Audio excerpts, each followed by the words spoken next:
Shri Sachidananda Sadguru Sainath Maharaj Ki Jai. Chapter 42. The stories given in the previous chapter have shown the light of Guru's grace removes out fear of the mundane existence, opens the path of salvation, and turns our misery into happiness. If we always remember the feet of the Sadguru, our troubles come to an end. Death loses its sting, and the misery of this mundane existence is obliterated.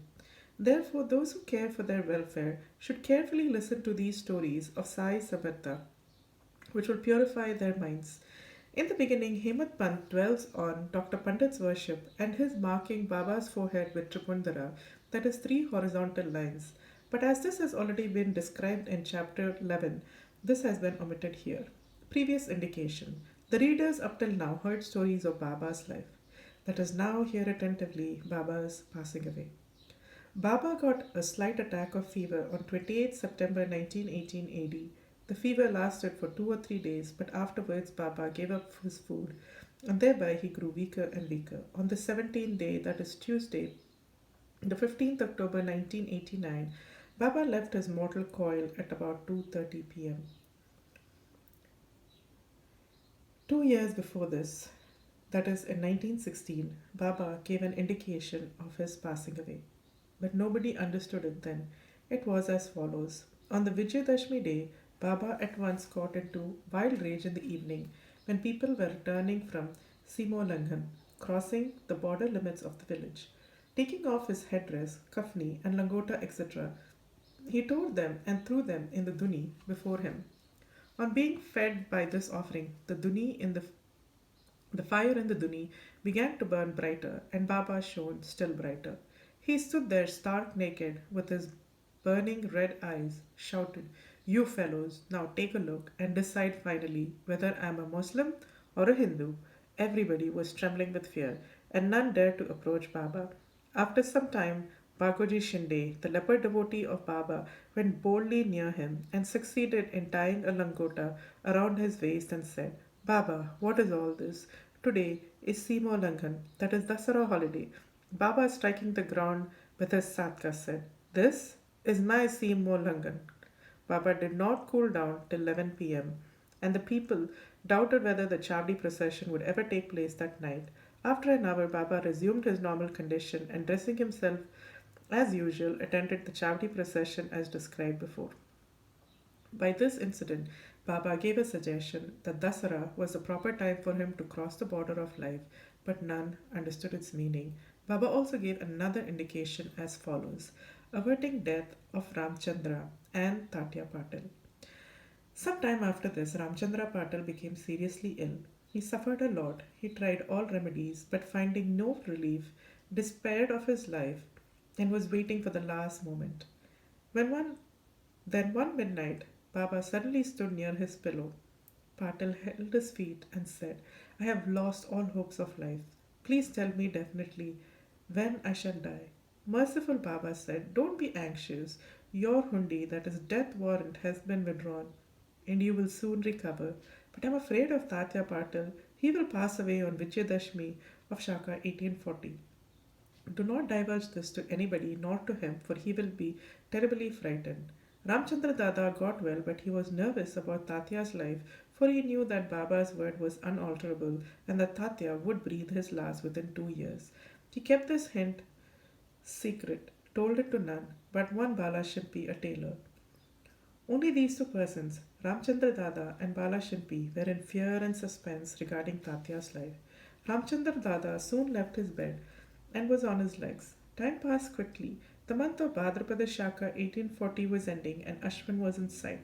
True to Baba's word, Tatya fell sick and was bedridden, so he could not come for Baba's darshan. Baba was also down with fever. Tatya had full faith in Baba and Baba in Lord Hari, who was his protector. Tatya's illness began to grow from bad to worse, and he could not move at all, but always remembered Baba. The predicament of Baba began to grow equally worse. The day predicted, that is Vijayadashmi, was impending, and both Ramchandra Dada and Bala Shimpi were terribly frightened about Tatya. With their bodies trembling and perspiring with fear, thought that, as predicted by Baba, Tata's end was nigh. Vijayadashmi dawned, and Tata's pulse began to beat very slowly, and he was expected to pass away shortly. But a curious thing happened. Tatya remained, his death was averted, and Baba passed away instead. It seemed as if there was an exchange. People said that Baba gave up his life for Tatya. Why he did so?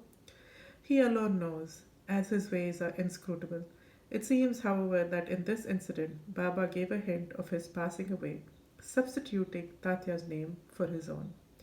Next morning, 16th October, Baba appeared to Das Kanu at Pandharpur in his dream and said to him, "The masjid collapsed. All the oil men and grocers of Shirdi tease me a lot, so I leave the place. I therefore come to inform you here. Please go there quickly and cover me with bakal flowers." Das Kanu got the information also from Shirdi letters, so he came to Shirdi with his disciples and started bhajan and kirtan and sang the Lord's name all throughout the day before Baba's samadhi. Himself weaving a beautiful garland of flowers studded with Lord Hari's name, he placed it on Baba's samadhi and gave a mass feeding in Baba's name. Charity to Lakshmi Bai.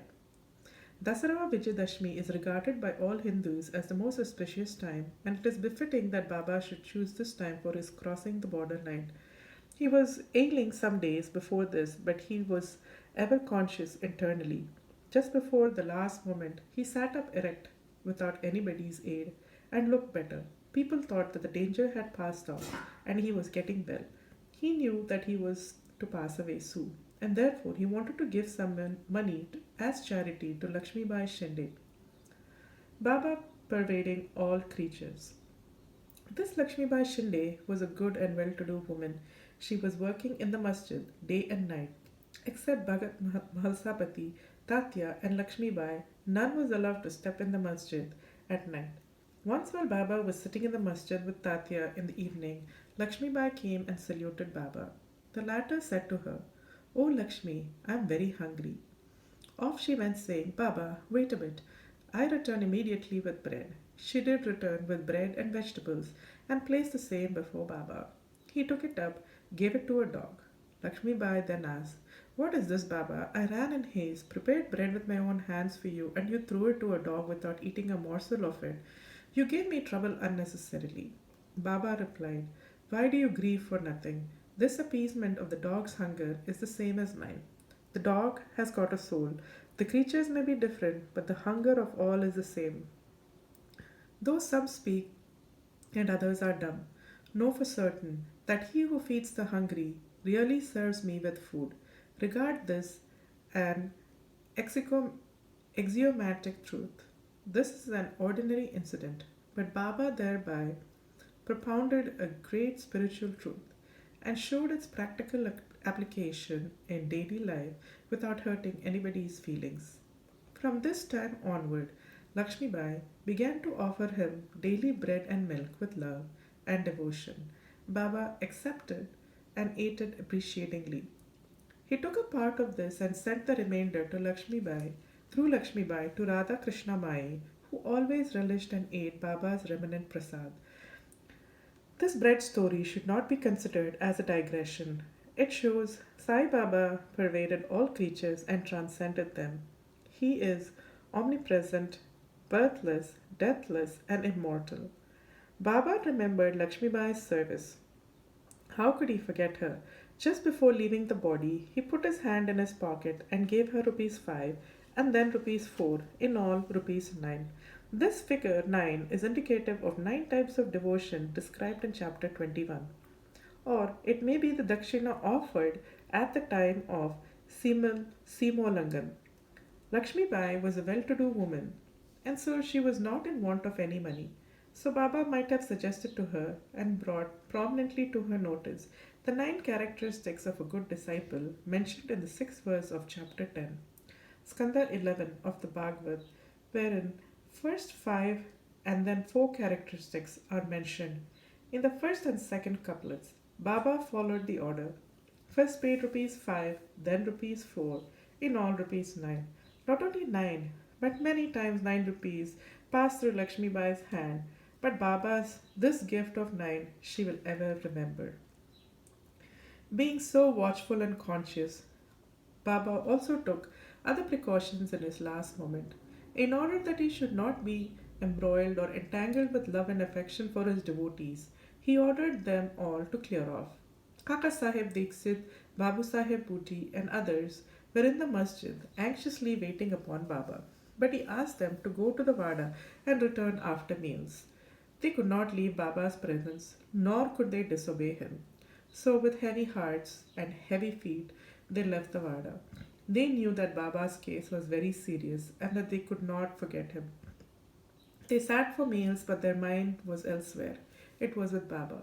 Before they finished, news came to them of Baba's leaving the mortal coil. Leaving their dishes, they ran to the masjid and found that Baba rested finally on Bayaji's lap. He did not fall down on the ground, nor did he lie on his bed, but sitting quietly on his seat and doing charity with his own hand, threw off the mortal coil. Saints embody themselves and come into this world with a definite mission. After that is fulfilled, they pass away as quietly and easily as they came. Bo to Sri Sai, peace be to all. Sri Sachidananda Sadguru, Sainath Maharaj Ki Jai. End of chapter 42.